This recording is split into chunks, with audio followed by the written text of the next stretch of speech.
Prinsip perniagaan ekonomi syariah, istilah fikihnya muamalah, nggak boleh ada tiga. Nggak boleh ada zulm aniaya, nggak boleh ada gharar ketidakpastian, nggak boleh di dalamnya ada ghish tipu. Jelas?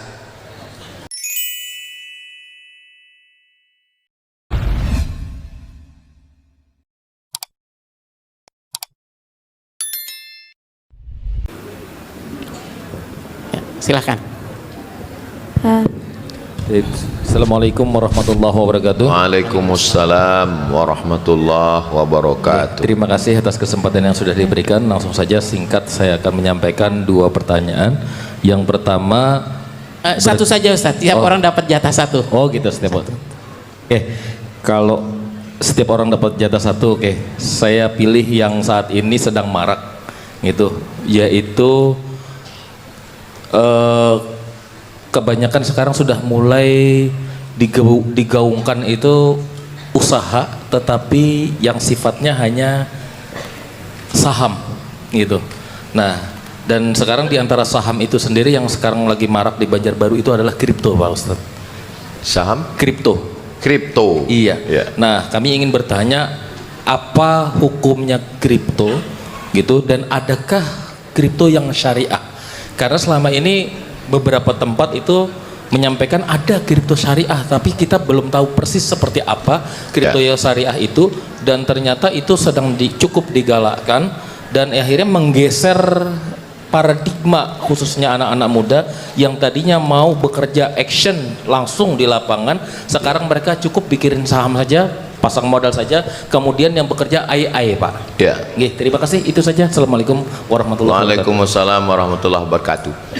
Prinsip ekonomi syariah 3. Apapun namanya, apapun produknya, siapapun yang membuat, kapanpun zamannya, nggak berubah. Prinsipnya 3. Yang pertama, tidak boleh ada zulm, aniaya antara pengusaha dengan customer, antara yang pemodal dengan pelaku. Tidak boleh ada saling zulm menganiaya. Kalau ada unsur aniaya, batal.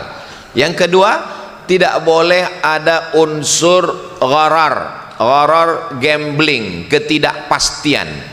Makanya dilarang jual beli dengan cara melempar pada masa jahiliyah. Ini ada kain, diambil batu. Mana kain yang aku lempar kena batu, itu yang aku beli. Nggak boleh. Karena bisa jadi batunya kena kain sutra, rugi yang jual. Bisa kena kain kasar, untung. Maka gharar, nggak boleh. Yang ketiga, kalau di dalamnya ada unsur ghish. Nabi lewat di suatu pedagang, lalu Nabi memasukkan tangannya ke dalam. Kata Nabi, kenapa gandum yang di dalam ini kering, di dalam ini basah, yang di luar kelihatannya kering? Gandum kalau di dalam itu basah, busuk, berjamur.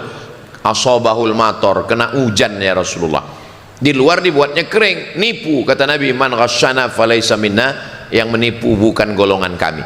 Prinsip perniagaan ekonomi syariah, istilah fikihnya muamalah, nggak boleh ada tiga. Nggak boleh ada zulm aniaya, nggak boleh ada gharar ketidakpastian, nggak boleh di dalamnya ada ghish tipu.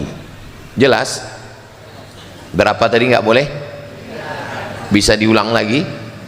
Ini keluar dalam UAS, ujian akhir semester. Nggak boleh ada zulm, nggak boleh ada gharar, nggak boleh ada ghish. Sekarang kita terapkan yang 3 ini pada kripto. Bapak, kami mau menawarkan saham kripto. Kita tanya, mana produk barangnya?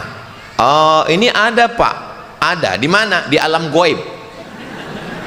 Karena nggak tahu entah di mana perusahaannya. Pokoknya Bapak tanam aja modal, nanti kalau nilainya tinggi Bapak untung. Kalau bila akhirnya orang tiap hari ngecek terus, tinggi,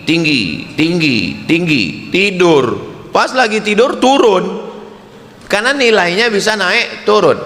Di dalamnya ada ghish, tipu. Di dalamnya bisa jadi ada zulm aniaya. Berapa banyak korban kripto gila. Jadi hukum saham asalnya kalau jelas boleh. Misalnya Kiai Haji Muhammad Atta punya bisnis, beliau ada bisnis tabung gas, ada bisnis ternak lele, ada bisnis ternak ayam, ternak tuyul nggak boleh. Saya sudah ngelihat bisnis beliau, lalu kemudian beliau menawarkan ke saya, misal, Ustadz Somad, saya jual saham. Kalau Ustadz beli saham 10%, nanti waktu hitung bagi hasil di akhir tahun kita untung 1 miliar, berarti saya dapat keuntungan 10%. Jika keuntungan 1 M, saham saya ada 10%, berapakah saya dapat untung setahun? 100 juta. Berarti saya untung. Jelas barangnya, jelas orangnya, jelas pembagiannya. Itulah yang tidak ada pada kripto. Bisnisnya kita nggak bisa tanya, penanggung jawabnya pun kita nggak tahu, dia entah orang berapa, uangnya pun nggak tahu, karena uangnya Bitcoin, uangnya bukan mata uang dolar, bukan mata uang sosial media, mata uang alam goib yang nanti bisa diuangkan ke dolar atau ke rupiah. Karena ketidakjelasan itulah maka dia menjadi haram.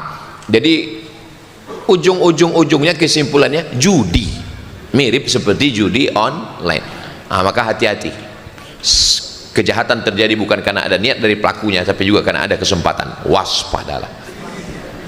Demikian Pak, wallahu a'lam.